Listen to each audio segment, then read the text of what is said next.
Los calendarios son esos instrumentos malignos que nos marcan la vida y que nos recuerdan que el tiempo corre, que se las pela, ¿no? Tempus fugit, decían los clásicos. Se impone pues un repaso rápido a unos cuantos calendarios, aprovechando que el 1 de enero del año 45 antes de nuestra era empezó a correr el famoso calendario juliano. Y bueno, y ya de paso conocer algunas extravagancias que nos han regalado los almanaques. Sí, no crean, las hay, de verdad, las hay. Ustedes pueden pensar, ¿qué está hablando esta tía rara hoy? Sí. Los calendarios nos han dejado extravagancias, señoras y señores, y yo vengo a contárselas hoy. Seguimos. Y no conviene tampoco, a lo que digo, irse muy atrás en el tiempo, porque ha habido tantos calendarios de tantas culturas y tantas civilizaciones que nos darían la uva de 2080 con el tema.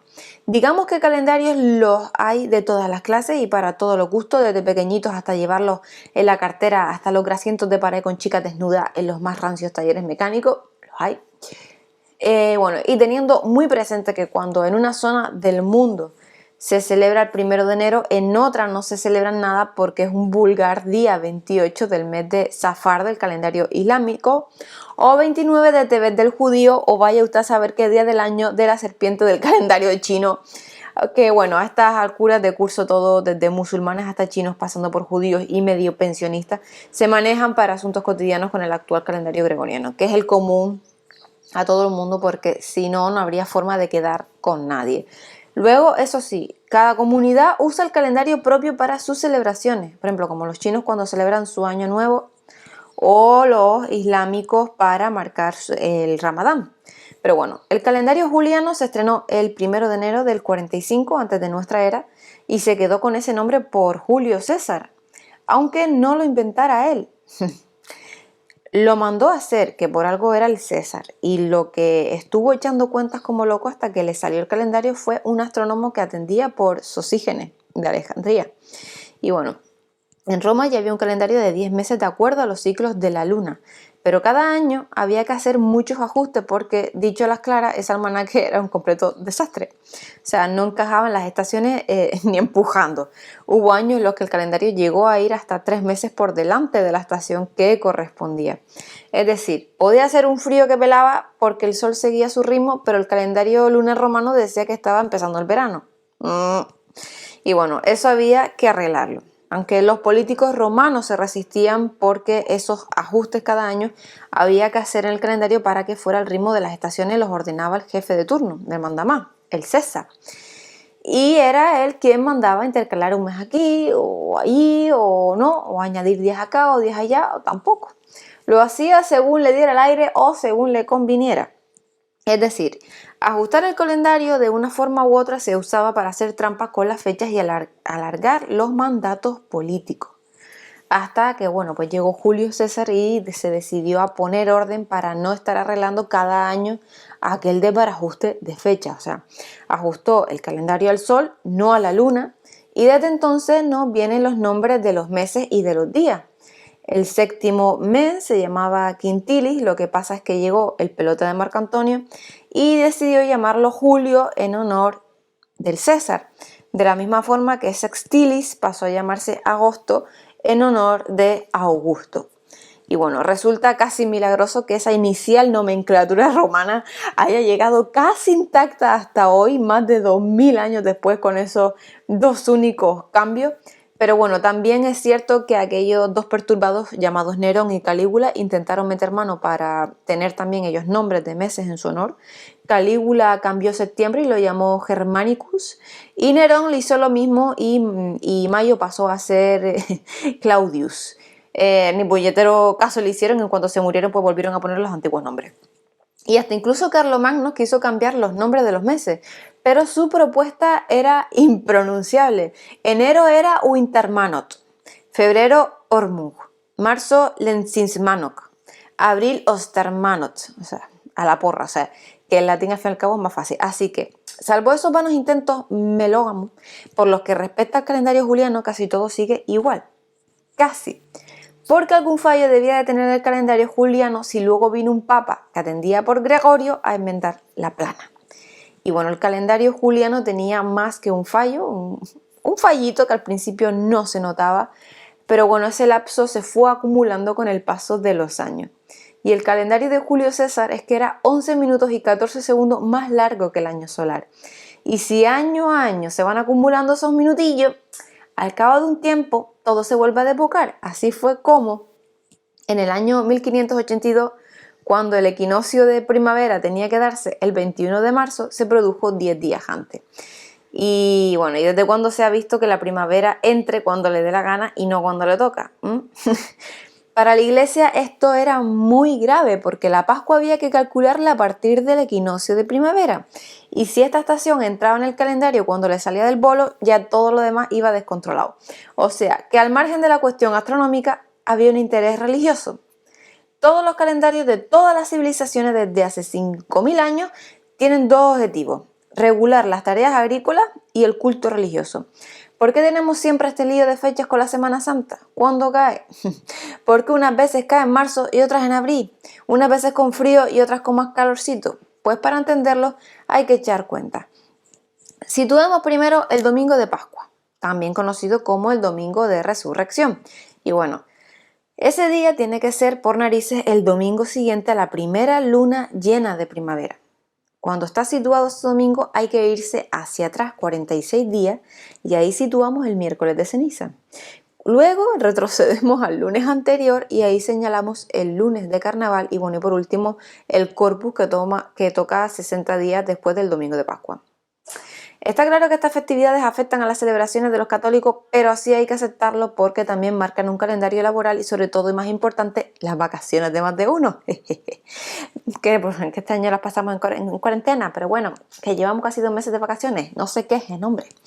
Lo fundamental era que para que todas estas cuentas cuadraran, la primavera tenía que entrar el 21 de marzo y no entraba. Por eso el Papa Gregorio XIII cogió el papel y lápiz y reorganizó completo todo el calendario. Alguien habrá caído en la cuenta de que, pues eso, efectivamente, nos regimos por un calendario solar, pero la que marca la fiesta litúrgica es la luna. Y esto tiene que ver con la antigua pelotera interna que dividió a los judíos. Te digo yo que esto de los calendarios va para largo y que ha traído cositas. Bueno, pues a raíz de esto nos vamos ahora 2 milenios atrás, volvamos al tiempo, ¿no? Y lo vamos a situar en el siglo I, año 33, día 14 del mes de Nisan, según el calendario hebreo. Y ese día, pues los judíos se preparaban para la Pascua, con la que conmemoraban la huida de Egipto, ¿no? Y ese mismo día, según la tradición cristiana, se produce la crucifixión. A partir de aquí se acabó ya ser colegas. Se embroncaron y cada uno empezó a conmemorar pues una cosa. Los judíos seguían rememorando en Pascua la huida del pueblo hebreo de Egipto, pero los cristianos empezaron a recordar en Pascua la crucifixión de Jesucristo. El mismo día de fiesta, justo en la primera luna llena de primavera, pero con dos recuerdos distintos.